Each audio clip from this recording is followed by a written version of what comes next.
I guess this is where the speakeasy burned down. How'd Doc ever get mixed up in that?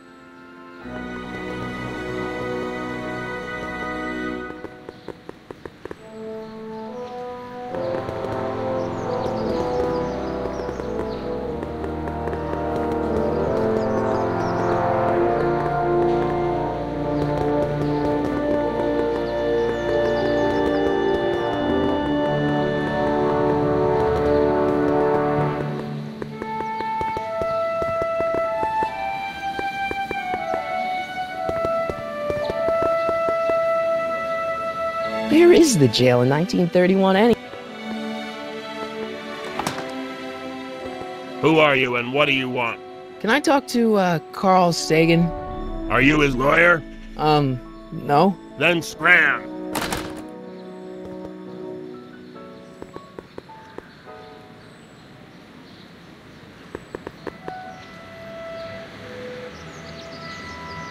Psst, Doc!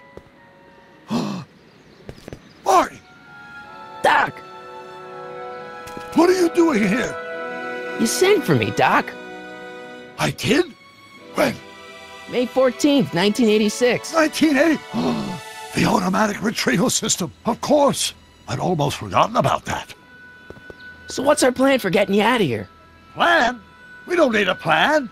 We don't. Not in the slightest. The police picked me up for that speakeasy fire a couple of weeks ago, but the DA hasn't got a case. They're releasing me tomorrow morning. So basically, I traveled 50 years into the past to deliver your car? Sorry about that, but it's so wonderful to see you. We have a lot of catching up to do. Yeah, you might want to hold off on that, Doc. Great Scott! I'm going to be gunned down by gangsters on the steps of the courthouse. Why would they do that? Guess they didn't approve of my burning down their speakeasy. Very funny, Doc. Maybe now we should come up with a plan? A plan? Right. But what? Why don't we tell the authorities? Tell them what? That my friend from the future has proof that I'll be murdered tomorrow? They'd ship us both off to the loony bin. And trust me, you don't want to see the inside of a 1931 insane asylum. Why don't I take the DeLorean, go back in time before you were arrested, and stop you from getting caught in the first place? Don't even think about it. Without my unjust incarceration, the events that sent you into the past might never happen, resulting in a paradox of continuum-shattering proportions. Jeez, we've been back together for 5 minutes, Doc, and you're already talking about the end of the universe. I've missed that. Don't be ridiculous, Marty. I was only referring to the end of the universe as we know it. Why don't we try to tough it out? Now that we know what's coming, maybe we sneak it past the gangsters with a bulletproof vest or something. That might work with 1 or 2 bullets, but from the looks of this article, it appears that I'm going to be mowed down in a hail of Tommy gun fire that rendered the innocent stranger little more than a pulpy mass of bones and gristle. Who writes like that? According to the byline, one Edna Strickland. I should have guessed. Hey, maybe I could talk to the gangsters. Tell them they're about to shoot the wrong guy. I don't think the criminals of this era are going to be very receptive to a complete stranger telling them that their secret assassination plan is misguided, do you?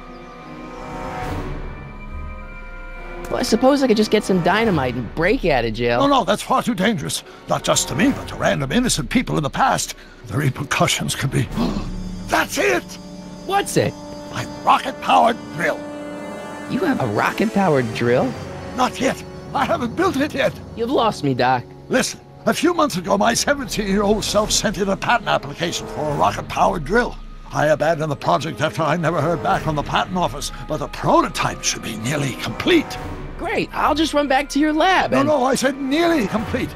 You'll need me to help you finish it. How the hell am I supposed to sneak a half-finished rocket-powered drill into your cell? Not me! 1931 me! Wait a minute, Doc.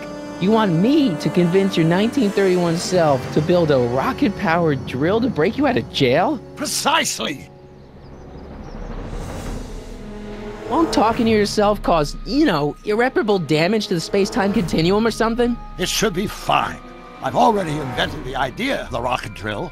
You've just got to goad my younger self into finishing the prototype. How am I supposed to convince your younger self to finish the rocket drill? Just tell him I need to break his older self out of jail? Absolutely not. Whatever you do, you can't tell my younger self anything about time travel. I won't come up with the inspiration for the flux capacitor for another 24 years. Then what am I supposed to... Just be your charming self. From what I remember, I'm a pretty easygoing kid, so enlisting me in a scientific adventure should be a piece of cake. Okay, let's say I go along with this crazy idea. Where can I find you? I mean, the other you. How should I know? It was over 50 years ago. Why don't you go over to the soup kitchen next door and give my house a call? They'll know where to find me. Soup kitchen. Got it. Just stay away from the soup. It'll cause irreparable damage to your digestive system.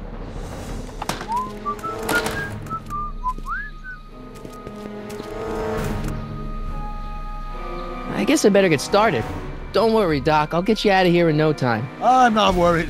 Once you and my younger self put your heads together, you'll be unstoppable.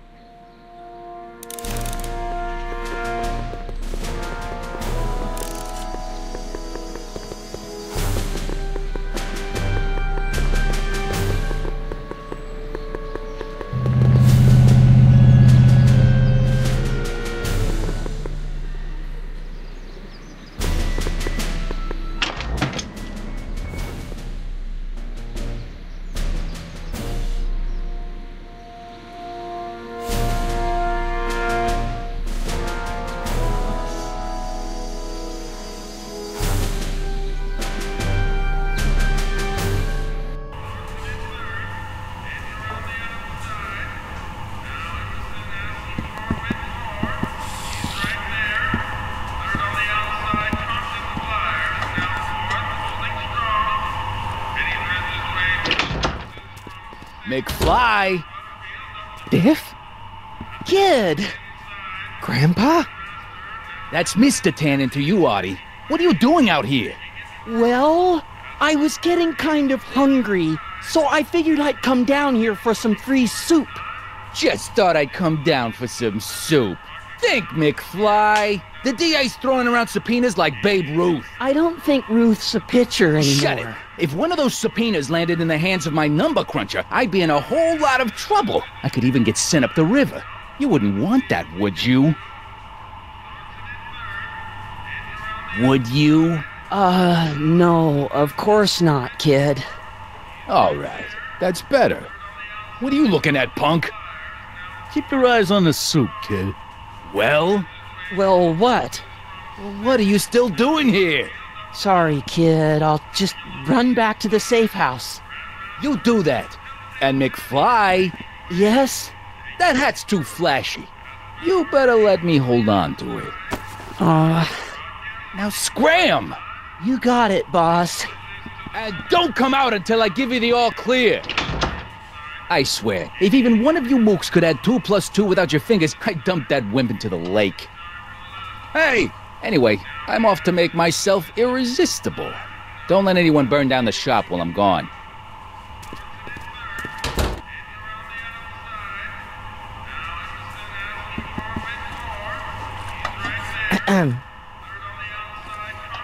Okay. Hey, never mind.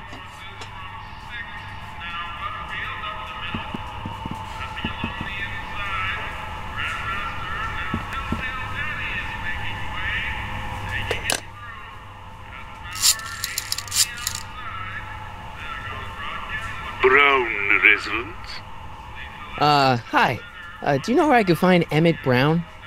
Young Master Brown is currently tending to his clerking duties at the courthouse. Who may I say is calling? The courthouse? Doc never told me he worked at the courthouse.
Young Doc's in the courthouse. I hope I'll be able to recognize him.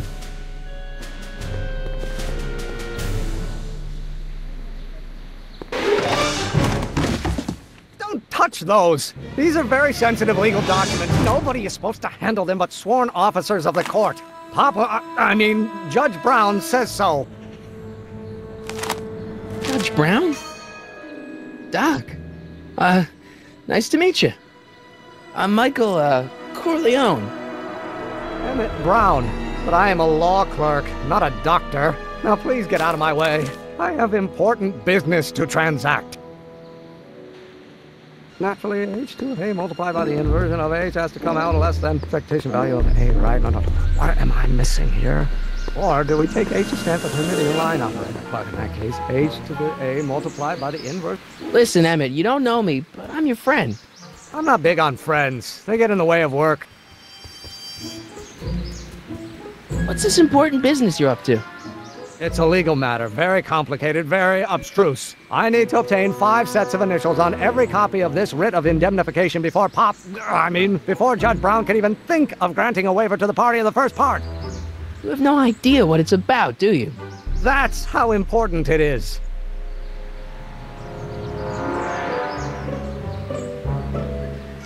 Come on, Doc.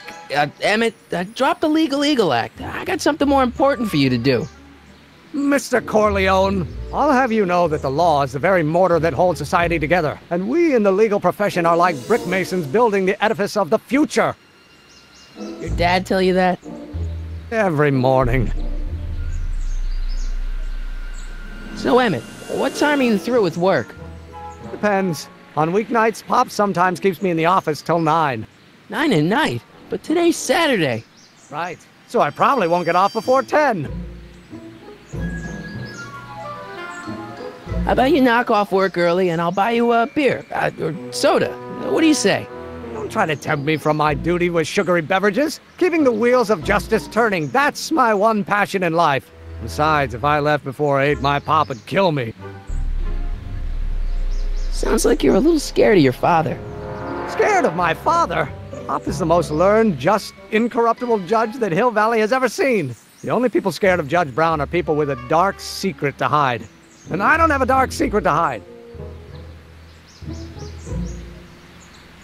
Listen, I understand you're working on a new invention in your lab. Invention? You must have me mixed up with somebody else. I'm in law. I have absolutely no interest in science. Start over. 4C. Come on, wait up a minute. You again? Can't you see I'm busy? See, I'm sort of in the science business myself. That's why I sought you out. Not that I care in the least, because science is the furthest thing from my own area of interest, which is law, but I don't believe you.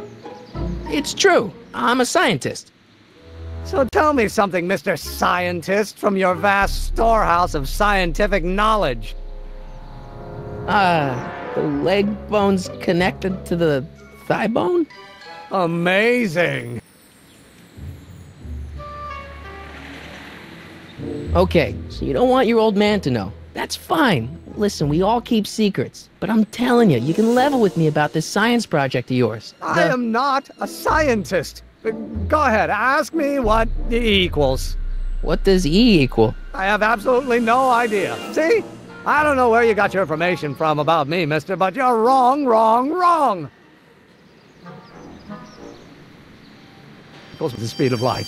Oh, which brings us back to H.